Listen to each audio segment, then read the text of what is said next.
approach Hamlet today. We left off in 3:1 with Hamlet's address to Ophelia, get thee to a nunnery and all that. And Hamlet then leaves. Let's briefly look at what Ophelia says, and then we're going to jump into 3:2.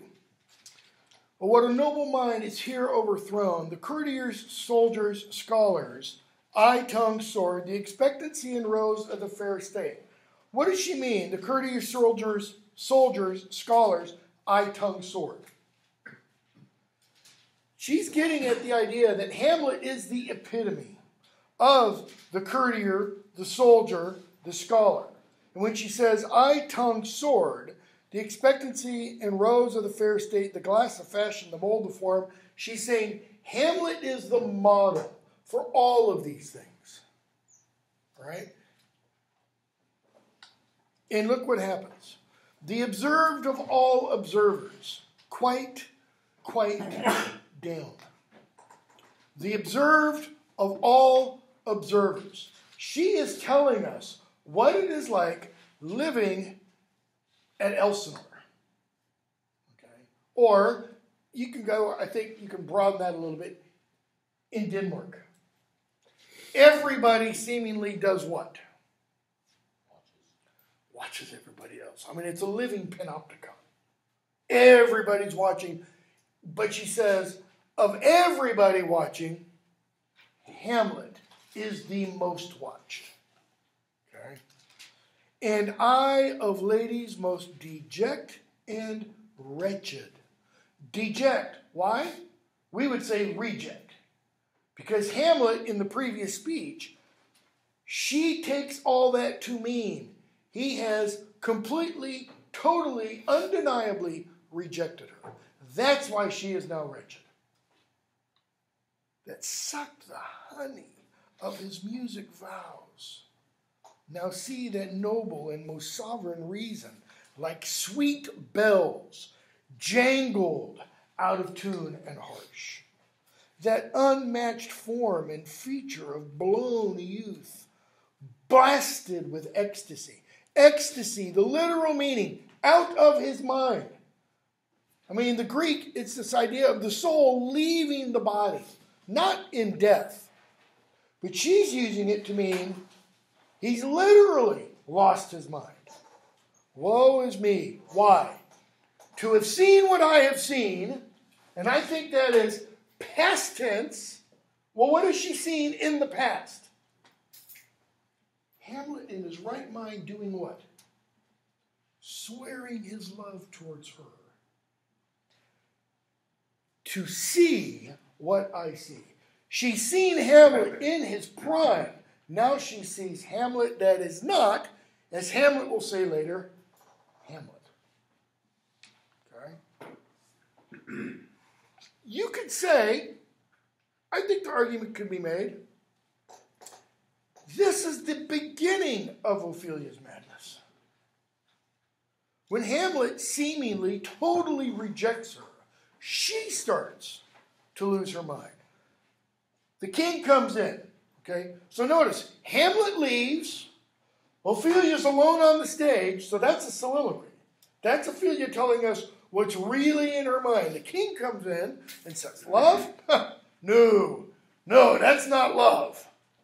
What Hamlet just expressed, that's not love. His affections do not that way tend, nor what he spake, though it lacked form or lip, nor was it madness. In other words, there's something else going on with him, which is why he finishes the scene saying, madness and great ones must not unwatched go. Why?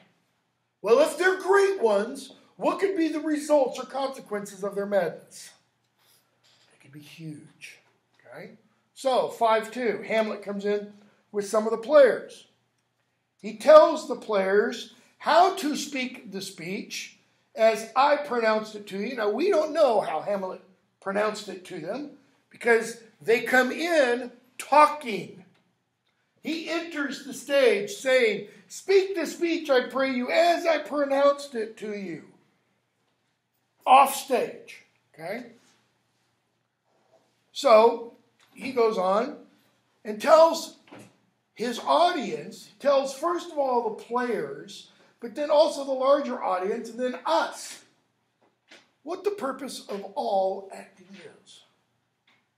And I think this is pretty clearly, and most scholars do, pretty clearly, this is Shakespeare telling his audience, this is what I'm all about. This is why I spent my life writing all these plays. The purpose of playing who's in both at the first, Aeschylus, Sophocles, Euripides, Terence, etc., all the way up to now, and now was and is to hold as 'twere the mirror up to nature. That's the purpose of drama. What is a drama? It is a representation. It is an imitation of life. Okay? Aristotle talks about that in his little book, The Poetics. To show virtue or feature, so the mirror says, virtue, look at yourself. Okay? Scorn her own image in the very age and body of the time, his form and pressure. It shows us the characteristics of the age in which it is written, which could be an argument, be an interesting one to make, I think, why plays should be produced according to the fashion of the time in which they were written. I think you could make the argument based upon what Shakespeare is saying here, what Hamlet is saying here, which is why you should do Hamlet maybe set in the Middle Ages or at the very latest, 1599 or so, England, not 1944 Germany. Or why you shouldn't do Antigone in 1944 Germany, as it's often been done. I like that portrayal, but okay. So, let's go on, because there's a lot to try to cover. The players come in to put on the play. What's the name of the play they're going to produce? Mousetrap. What's its other formal name? Murder of Gonzago. It's got two names, okay?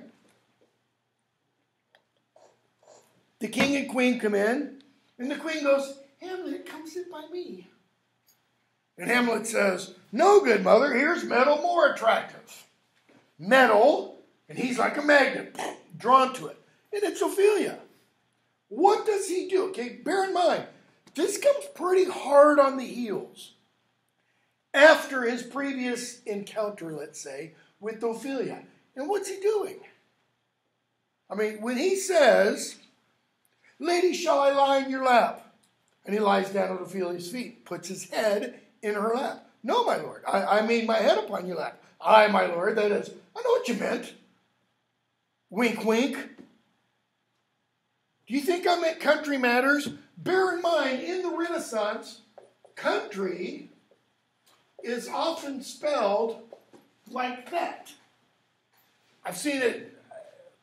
John Donne, in one of his poems, talks about country matters, and the copyist of a whole bunch of manuscripts, I've probably seen that 24 times, okay? Because the copyists, at least, are understanding the pun, but they want to remove they want to make the pun much more obvious, okay? She says, I think nothing, my lord. Well, there's a fair thought to be between me. What, my lord? Nothing. Okay? So, Hamlet's just zinging all of this double entendre. Again, coming after, get thee to a nunnery. Why? Otherwise you're going to breed sinners and maggots, etc. Okay? So the player king comes in, delivers his speech, does the silent mime kind of portion where he pours the poison into the king's ear. Okay? The king rouses, gets up, goes out, and Hamlet's like, God, you know. And Rosencrantz and Guildenstern come in. This is one of the greatest scenes. Especially, I think, in that Richard Burton version. Because they come in, and Burton's dressed like I am today, all in black, Okay? And, one of the players has a recorder. And Hamlet goes up and, takes the recorder from him. Okay? And he goes up to Guildenstern, line 349. Will you play upon this pipe? My lord, I cannot. I pray you. Believe me, I cannot. I do beseech you. So, asks, prays, beseeches. I know no touch of it, my lord. Well, it's as easy as lying. And everybody can lie, right? You don't have to learn how to lie. It kind of comes natural. Govern these vintages with your fingers and thumb. Give it breath with your mouth. And it will discourse most eloquent music. Come on, here. These are the stops. So he shows them how to put his fingers. But these cannot I command to any utterance of harmony. I have not the skill. That is, yeah, I can make a noise, but it won't be harmony. It won't be music. Hamlet, I look at you now. How unworthy a thing you make of me. And I don't think Hamlet should be acting this humorously at this point. When he's asking him to play the recorder, he is. But he turns on a dime. Okay? You would seem to know my seam. You would think you could know my stops, he's saying. You would pluck out the heart of my mystery. You would sound me from my lowest note to the top of my compass. Meaning, the lowest hole to the top hole.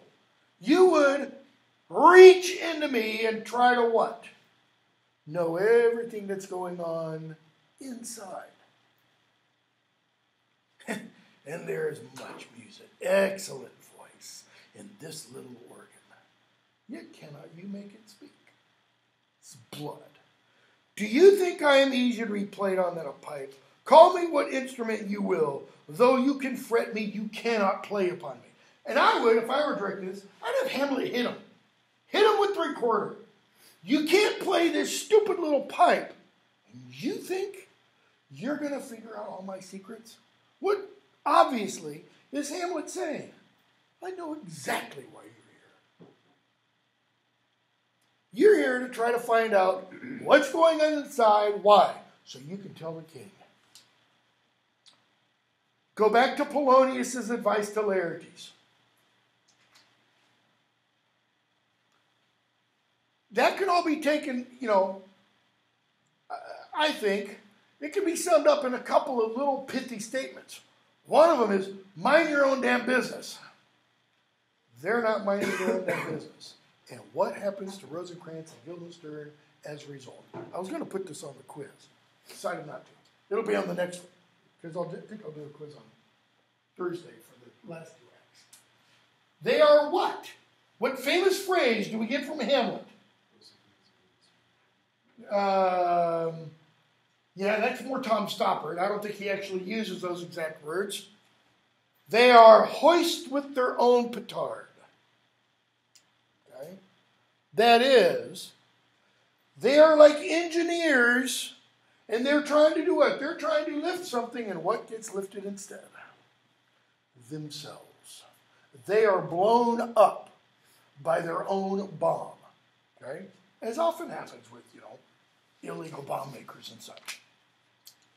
So, Polonius comes in and says, the queen wants to speak with you. Why? Why does she want to speak with him? Does she really want to talk to Hamlet? Is she just dying to have a heart-to-heart with her son? No. Polonius put the idea in the king and queen's mind. He said, let the queen ask for Hamlet to go to her closet, and I will hide myself behind an arras and observe. Polonius still thinks this is love madness. Okay? Why does he think that, by the way? He emphasizes it 2 or 3 times. Bingo. He says, happened to me when I was young. Okay? So, everybody leaves. Hamlet 387, 'tis now the very witching time of night, when churchyards yawn and hell itself breathes out contagion to this world. Now could I drink hot blood and do such bitter business as the day would quake to look on. What bitter business? Kill Claudius. But I got to go to my mom. So I need, heart, lose not thy nature. What's he mean? Don't turn against your mother. Okay? So, 3-3, King's like, I don't trust Hamlet. I'm going to send him to Denmark. I'm going to send him to England. Rosencrantz and Guildenstern, you're going to go with him, etc., etc. So Polonius comes in and says he's going to his mother's room. I'll hide myself. Okay. Polonius leaves. Claudius gets a soliloquy. And what do we see? Guilt. He feels guilt. Okay. That's good. The fact that he can feel guilt, that's good. Okay? And what does he do? He falls down on his knees and he prays. Hamlet walks by, sees him, and says, "No, I can do it. This would be easy." Why? His back's to me, he's on his knees, he can't get up. And so it goes to heaven, and so am I revenged. Well, wait, that would be scanned. Like scanning a line of poetry to make sure it has the right meter. Wait. He killed my father. My father's burning in purgatory. Died with his crimes and sins on his head. I killed him now. He's praying. He dies shriven. He goes to heaven. What kind of revenge is that? That's not revenge. No. No. Well, wait. Hamlet leaves. My words fly up. My thoughts remain below. What's Claudius's point? Words are what? Easy, right? You don't have to be serious. You could say anything. Thoughts, however, they're what are really inside. That's why, it's the difference between a soliloquy and a regular speech. The soliloquy is giving us the character's internal thoughts because we don't usually tend to lie to ourselves. If we know we're rotten, we kind of internally know we're rotten. And we don't go, well, really, I'm not so bad. Okay, so I murdered that person, I raped that person, I dismembered, But that's not too bad compared to. No, we don't tend to do that. My words fly up, my thoughts remain below. Words without thoughts, never to heaven go. Hamlet could have had him, could have gotten him right then and there, and he'd have gone straight to hell. So, Polonius goes to the queen's room. Hamlet comes in. And what do we see?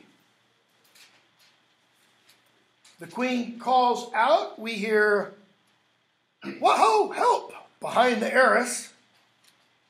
And Hamlet's like, "A rat!" Because what's he hoping? Claudius. It's not Claudius. It's Polonius. Is it the king? Oh, what a rash and bloody deed. Bloody? Yeah. Like kill a king and marry his brother? Notice, as kill a king and marry his brother. Who is he suggesting killed the king? Gertrude. Gertrude. Now, he doesn't literally believe Gertrude did it. He says, thou wretched, rash, intruding fool, I took thee for thy better.